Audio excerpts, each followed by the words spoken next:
Coronavirus cases continue to explode all over the world, and it's official. It's a pandemic. Not according to the WHO, but according to Brazil and everybody with a brain between their ears. Hello, everyone. This is Chris Martenson. I'm here with your SARS-CoV-2 update for March 3rd, 2020. I can't bring myself to use the WHO's COVID-19 moniker. Not because there's anything particularly wrong with it, but because the WHO came up with it.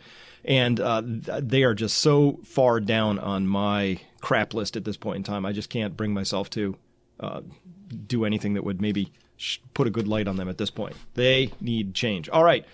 If we look at the numbers here really quick, I don't believe these China numbers at all. Again, I think they're directionally correct. We're going to talk about that in just a second. South Korea, now over 5,000 cases. We are starting to see this serious number creep up. Not that much compared to that, so it could be that they're just doing the super bang-up job of testing, and they're catching a lot of sort of low symptomatic people, maybe even asymptomatic people that either have not yet or will never progress over to the serious critical stage. So I think that's explaining part of it right there. Still a very high number of active cases, so you can see very few have resolved themselves here. So perhaps this number grows. Iran, I'm going to show you that I think these numbers are crud as well. And of course, this is completely unbelievable. Nothing there. Italy, now over 2,000 cases. So we're seeing this really continue to grow. And the Diamond Princess now actually, remember that was stuck at 704 for a while. We got a couple new cases sort of snuck out around that. Japan still climbing up. France didn't really update on here. I know they've got a bunch of new cases in there. Germany as well. So we can update these. But this is the 100 club now. Everybody on this list is 100 or higher. So let's take a peek at some of these new cases in the United States. Of the 4 new cases, we had the first new case in New Hampshire, another case in Illinois, I believe, another one in Oregon, and that new case from the cruise ship. Get to that, what that means in just a second.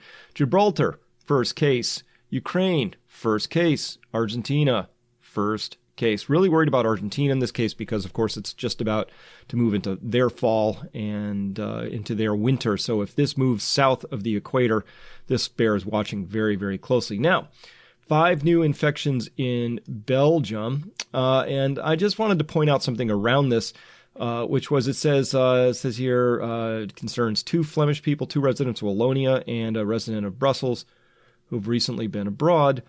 13 people are now infected in the country and necessary care in the safe environment. Very little data around this. Necessary care in a safe environment. Where would that be exactly? Which hospitals? Where are they located? That would be really critical information, particularly if you notice we've had a bunch of outbreaks from places where so-called quarantining was supposed to happen and from hospitals and things like that, because if you're not running the absolute top-notch program of containment within your hospital setting or your quarantine setting, this thing is escaping. It is the honey badger of viruses. It's just an escape artist. It's the Houdini. It's just amazing. So I think this is out of an abundance of caution of trying not to alarm people, but I think people deserve to know where that safe environment actually is if they're living next door to it. I would want to know that, of course. And China's National Health Commission reported 11 new cases of coronavirus outside the Hubei province. That's just 11. And of those, 7 were imported from Italy, they say. My goodness. So I guess what that means is Italy's now a bigger source of this than China. I don't believe it for a second, but we'll get to that in just a minute. Remember, the disease progression here is case, cluster, boom. Right? At first, it starts out really slow, but that's because this is an exponential function, and then they go like that. And of course, we are linear creatures, so we're really meant to understand things that go up like this. So this other one, not so much. So at any rate, just keep that in mind as we go forward here. I want to show a couple other things to you. First, this was really interesting to me. Came out March 2nd. Today's March 3rd. The Texas mayor in San Antonio declared an emergency in a bid to keep cruise passengers in quarantine. Maybe he read something that said, hey, 14 days isn't enough. And I would agree completely with Mayor Ron Nirenberg around that. So he declared a health emergency in a bid to force those in a federal coronavirus quarantine at a nearby Air Force base to remain locked down until more testing is done, or maybe a few more days pass. I think that's a great idea. His decision came after a woman was released from quarantine by federal officials on Saturday, only to test positive for coronavirus after she was free. So we talked about that case yesterday. So here are local officials, and we're seeing this at the local hospital setting, at the county health board level, and here at the mayoral level for a city. They're just saying, we're not on the same page with you over there at the federal level. The federal people have been doing some really unacceptable things that just, you can't, there's no good way to put this except to say, they're inadequate. That would be the best I could say. Inadequate. All right. Iran is officially reporting 835 new cases and 11 new deaths for a total of 77 deaths and that many cases there. This is absolutely can't be true. And I'll tell you why. This circulated a lot. Yesterday was seeing, there's this video, and I just took a still from it, but I watched the video, and you can if you want, but this is in a single morgue in the Iranian city of Qom, and you see here 1, 2, 3, 4, 5, 6, 7, 8, and there's 9 bags right there. As this person filmed around in this one morgue, went through 3 separate rooms. I counted over 50 body bags in a single room. They're saying 11 new deaths. What I know about this culture is that you're going to be burying these bodies within 24 hours. No cremation. They're going to get buried. So to see over 50 of these body bags in a single morgue tells me that this 11 new deaths can't possibly be right, and 77 can't possibly be right. And it gets worse. We know that Iran got hit really, really hard. I think this is where, when we say how does R naught, how does that actually manifest? That's the transmissivity of a virus. It's not an intrinsic number that's a factor just of the virus. Sure, the virus helps. It's got it's either very infective or not, but then the rest is up to your culture. Are you going to effectively socially isolate? Are people going to be aware of how to cough, behind a surgical mask? Are people going to have just basic hygiene awareness, all of that? Iran seems to be behind the case on that. I've seen all these videos of people defiantly saying their God will protect them, and they're licking surfaces to show that they have complete faith and all of that. So that's just not working out, and it's exploded through Iran. And right now, as of today, we found out that 1 in 10 Iranian MPs have tested positive for the coronavirus out of 290. I think it's 23 or something like that now. Just crazy high transmissivity. So this thing is not only ripped through Iran, but ripped through and ripping through the very top of its political structure. All right. So as well, I want to point out something here in new cases. This is very troubling, I think, because it sort of picks up and builds on what the WHO has done, which is seemingly being more concerned about stigmatizing people, upsetting them, hurting feelings than tending to what we would call public health. So the number of coronavirus infections in the Netherlands has risen to 24 reports, RIVM, I guess their equivalent of the CDC. 6 new patients on Tuesday, all of whom are in home isolation. So that's not always a good thing, I don't think, necessarily. All of the people diagnosed with the virus have recently been to northern Italy. So Italy is just this super spreader, I don't know what's going on with that particular virus up there, but it seems to be jumping very easily. RIVM will no longer announce where patients come from or where they stay. That's no longer is going to tell anybody in the general public where patients come from or where they're staying. And that's essential information. I like how South Korea is doing this. You got to tell people precisely where are the infections, who's been contacted, all that stuff, and that gives private citizens the opportunity to react and adjust. So if you told me right now that there's a patient, there's a case that we just found, and they were at the movie theater downtown, I'm not going to go there. But RIVM is solving for some other thing besides what I consider to be the core tenet of public safety, which is people need to be armed with the best possible information. That's what we're doing here, arming you with the best information we can. I disagree with this very strongly, no longer telling where patients come from or where they're staying, because this thing has jumped out of quarantine more places than I can count right now. It really has. And so when we consider, this is the same text from prior page, look at how the World Health Organization is approaching this. They say, when talking about SARS-CoV-2, certain words and language may have a negative meaning for people and fuel stigmatizing attitudes. Here they are, they're worrying about feelings more than they're worrying about getting the health aspects of this right. I just couldn't disagree with this anymore. I just couldn't. These words and language can perpetuate negative stereotypes or assumptions, strengthen false associations, and other factors create widespread fear or dehumanize those who have the disease. I'm not so sure about that. I think that it's when you have a disease, it's pretty important to know who's got it and all of that, because that's how does social distancing and isolation work if you don't know from whom you want to socially isolate or distance. It looks to me like we've got a PC culture run amok. I think that when I said R naught is a function of the virus times whatever culture you've got going, the PC culture is going to turn out to be a not dominant, not strategic, not very solid way to go about this, because it's just data. If the facts hurt you, the problem isn't with the facts. These are facts we need right here. And which is who's got it, where are they, and how do I avoid that?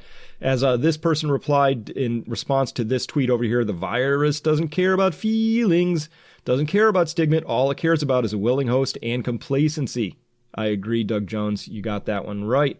So as we go a little bit further, here's a consequence, I think, of, no longer announcing where they come from and worrying about how people are, feelings are going to play into this.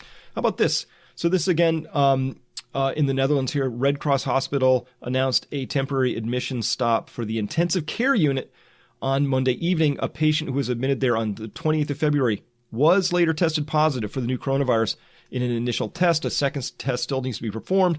Patient currently is in isolation. This is the third hospital that temporarily can't accept new patients because of the virus, at least in intensive care.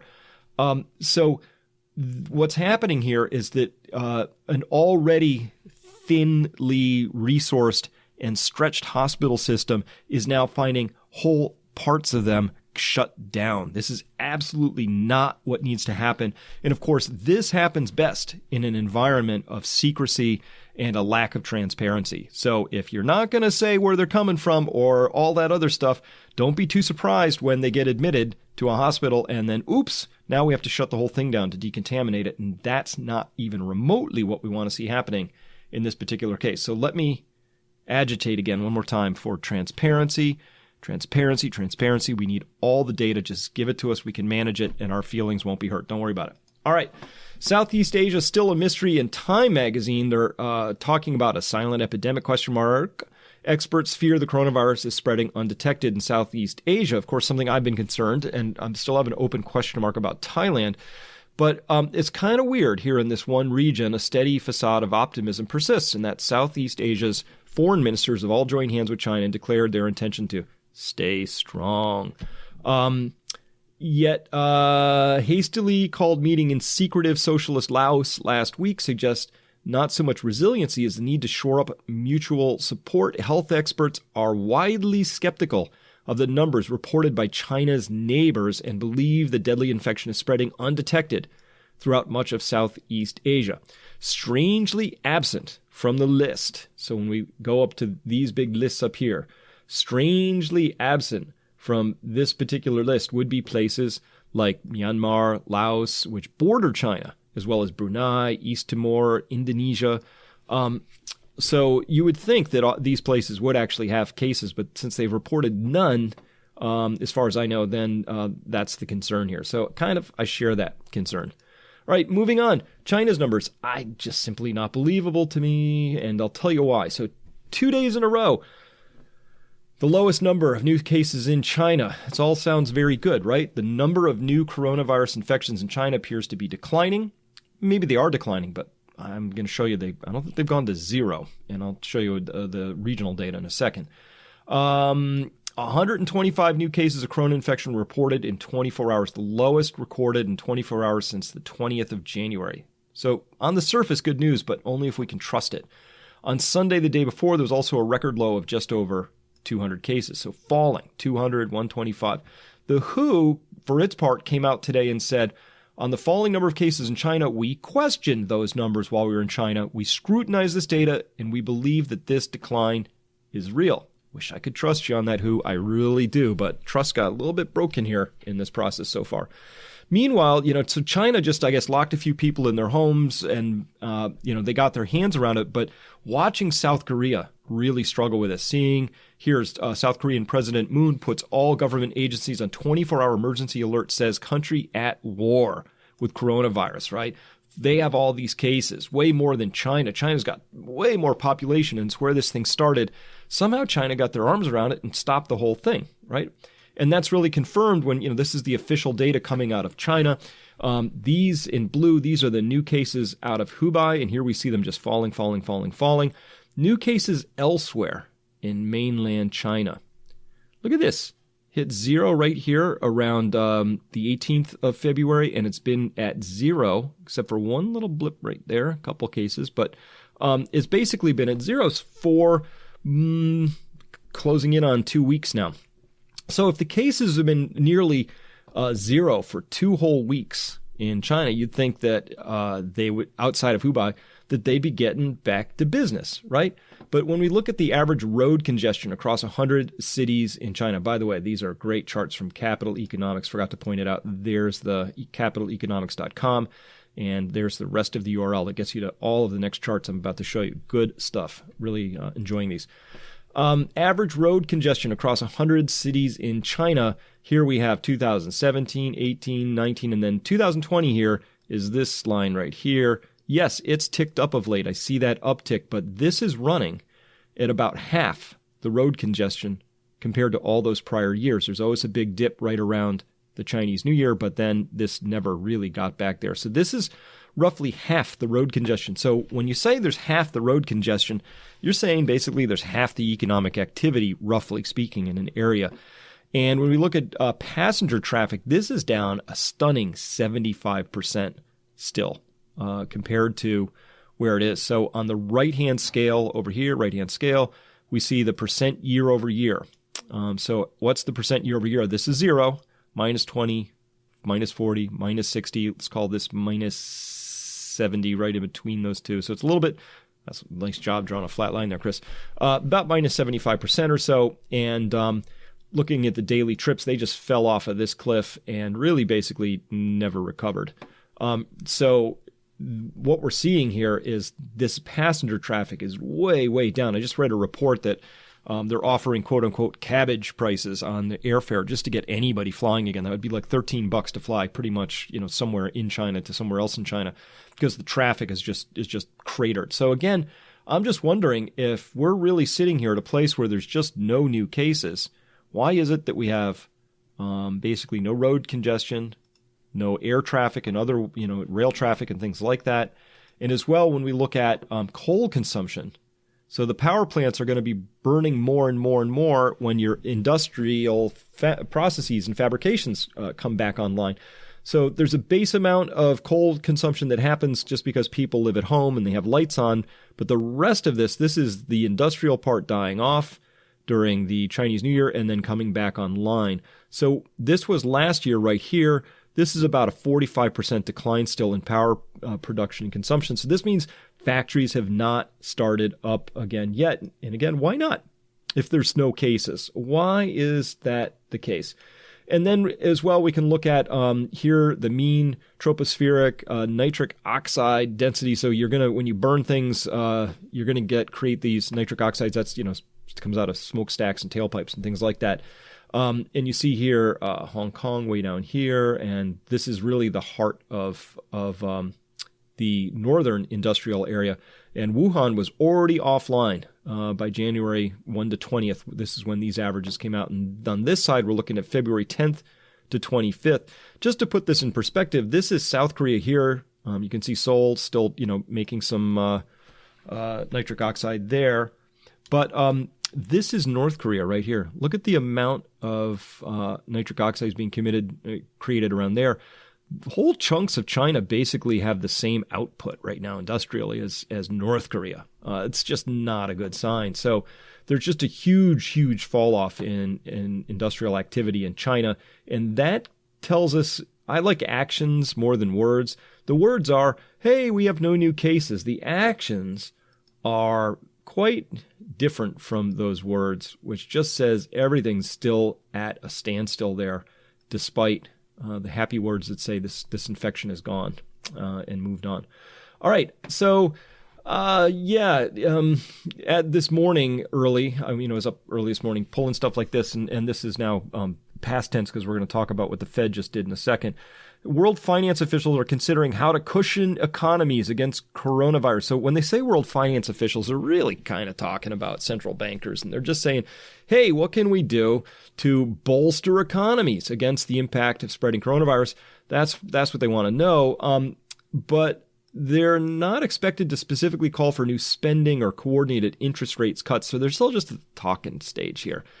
This is a tug of war between hope and fear. Central banks are giving hopes with their potential stimulus. Hopes of what?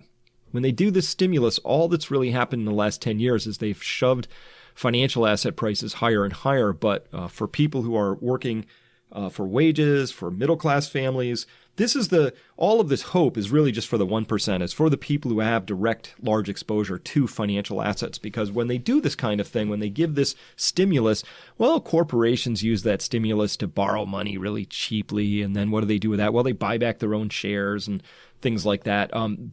Yes, Vasu Menon, it's wonderful that they're given hopes with this potential stimulus. But the question is really, what can they do? What would a lower rate of interest do, really, in a world that's already awash with just ridiculous amounts of liquidity? The easiest financial conditions were registered recently in basically all of history. I mean, that's just astonishing. And banks have been printing, central banks, printing.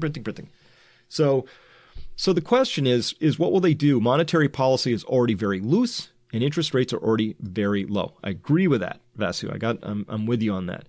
So all these G7 officials have thought to do, what are they going to do? They said they're going to pledge to work together to mitigate the damage to their economies from the fast-spreading epidemic. But the question is, what will more money printing really actually do?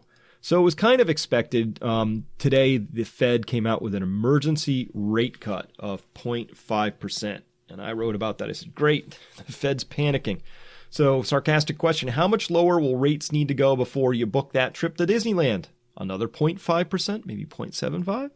Just being sarcastic here, because to me, this idea that, the Fed has a hammer and everything's a nail, like, oh, we'll just lower interest rates and somehow that's going to be the thing that really helps. I would also point out here, got an email from Jeff, you'll know who you are here. The last emergency Fed cuts, they cut 50 basis points in March 2001. And of course, that was marking the popping of the tech bubble right then. They also had an emergency 50 basis point cut in August of 2007, which preceded the subprime crisis. In January 2008, they had a stock crash that created an emergency cut of 75 basis points. And then in October of 2008, very famously, the Lehman 50 basis point emergency cut. So these emergency cuts are meant to telegraph, we're on it, we're doing something. But sometimes the market reads that as more of a sign of panic and as that something bad is coming, not that the Fed just did something good. Hey, I'm recording this. It's 2:00 right now. So and I pulled this off it as of 1:28. But here's what happened. It was pretty dramatic. Here's where the Fed announces its emergency interest rate cut, and it went up about, that's 25, 50, 75. So it went up about 75 points on the S&P. That's a huge amount. And then it lost it all and then some. So I think what's being happened here is the same as we saw at other emergency rate cuts. The rate cut is now being viewed as a sign of that there's an emergency, and it's not a good sign. It's a bad sign. Okay, supply chain disasters still continuing to mount. This is the Apple edition. Hey, Wall Street Journal finally got on the supply chain disruptions. Yes, been waiting for this because it's really important, of course. Long before the coronavirus struck, Apple's operations team began raising concerns about the technology giant's dependency on China. Yeah, whoever those operations team were, apparently they were not listened to and overridden by other management. Some operations executives suggested as early as 2015 that the company relocate assembly of at least one product to Vietnam. One. That would allow Apple to begin the multi-year process of training workers and creating a new cluster of component providers outside the world's most populous nation. People familiar with the discussion said. Senior managers rebuffed the idea. For Apple, weaning itself off China, its second largest consumer market and the place where most of its products are assembled, has been too challenging to undertake. So this is like, hey, if something's not broke, don't fix it. But they put all their chips in one place. This is really going to be quite damaging. It really is, because, again, there's not a lot happening right now around Wuhan right here. This is where a lot of Foxconn plants are around here, and there's a few here, and there's a few here, and there's some here. So they're all sort of stretched up right through here. Okay, not a lot of manufacturing happening there. And so for Apple, that's kind of a big deal. Here's the big part. So this is just so complicated and complex. And I really think this next couple of sentences captures this really well. A clean break with China is impossible. Apple relies on a workforce of more than 3 million indirect workers in China. 3 million. Oh my God, that's huge. Its top manufacturer, Taiwan's Foxconn Technology Group, hires hundreds of thousands of seasonal employees in China, many of whom manually insert tiny screws and thin printed circuit boards during the iPhone assembly process. People familiar with the process said tens of thousands of experienced manufacturing engineers oversee the process. Tens of thousands of experienced manufacturing engineers. You just don't move to another country and suddenly find tens of thousands of experienced manufacturing engineers, or even people who are willing to seasonally come in and do little manual parts and all of that. This means that the entire process by which iPhones are created in China may not can't even be replicated in another country. You're not going to find this in the United States. You're not going to move this back with this process. You'll have to come up with another process. Well, guess what? Really complex industrial processes are not manufactured overnight. All right, listen, not the flu with increasing exclamation points here. We're still seeing this. Every day I'm reading about how the flu is worse. Let's just add up some of the data points here. One, China. If it was just the flu, China would not have shut down its entire economy. They just wouldn't have. If this was going to result in a few deaths, so what? The Fed doesn't do emergency rate cuts unless something really big is going on. There was never been an emergency rate cut because of the flu, right? The UAE is closing all its schools for at least 4 weeks. That's from today. Lots of places are closing schools and doing things which they would not normally or have never done in response to the flu. And, the South Korean president says the country's at war with the coronavirus. It's never said that about the flu. All right. Let's one quick thing. I want to talk about the mutating aspect of this virus. It's mutating quite a bit. None of these are actually critical mutations at this point. They're just very tiny little things. But I thought this was a great way to present it here. This comes from Roland Baker, who is at molecular genetics at UC Berkeley, and looking at 135 genome samples from SARS-CoV-2 through yesterday. Dark orange and red represent the USA. And this shows infections in the USA belong to different branches of the tree. So this is a branch. Here was the original case is somewhere down here, and you can chase the direct lineage of all these different cases back to this early case, but then they diverged. And so this one came out here, and then it went this way, and then it had another mutation, and then this is shared out here, and then it comes out, and it comes out, and it comes out like this. So orange here, orange, red, all these are the US cases, right? So that just shows you that there's lots of different ways that this has come into the country and been changing and morphing as it goes. So this mutational aspect, though, I'm going to be looking into this more because, of course, this is the big fear that at some point you do get that critical mutation that actually makes it more lethal or something like that. So that's always a possibility. There's two different ways, and I'll go into this more when I actually cover this in a future update. But two different mutations you can have that we need big, broad classes of them. One is a mutation that either makes this more transmissive or less. But in the scheme of things, the one that's more transmissive, that's going to get passed on preferentially because it transmits easier, right? So if there was a mutation in here, like let's pretend this one right here, if that mutation made this thing really, really hard to pass on, that's going to be the end of that lineage. Whereas if this one passes on super duper easy compared to any of the other ones, it's going to take over, and that would go on. So that's the first bucket. The second bucket is the mutation now going to make this more or less lethal? Now, There, if it's more transmissive and less lethal, that's great. If it's more transmissive and more lethal, say, that's bad. So we're going to talk about that and what the actual specific mutations might be that we would be keeping an eye out for.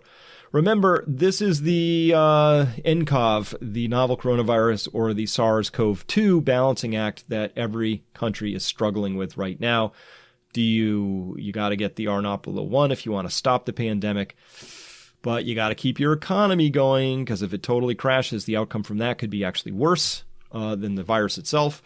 But you also need to keep the infection level below that, which swamps the hospitals. This is proving to be a surprisingly difficult concept for a lot of health officials to wrap their brains around and understand. It's pretty dead easy, I think, to understand, but it's proving to be, they're very resistant to that as an idea in many countries. Bizarre. I forgot to put into this checklist yesterday in yellow because it was a new addition, which is this, which is that this coronavirus persists on some surfaces for up to 9 days. And that was things like plastic and steel and stuff like that. It was really quite persistent. So I just want to make sure that we put that on there because that's different from the flu.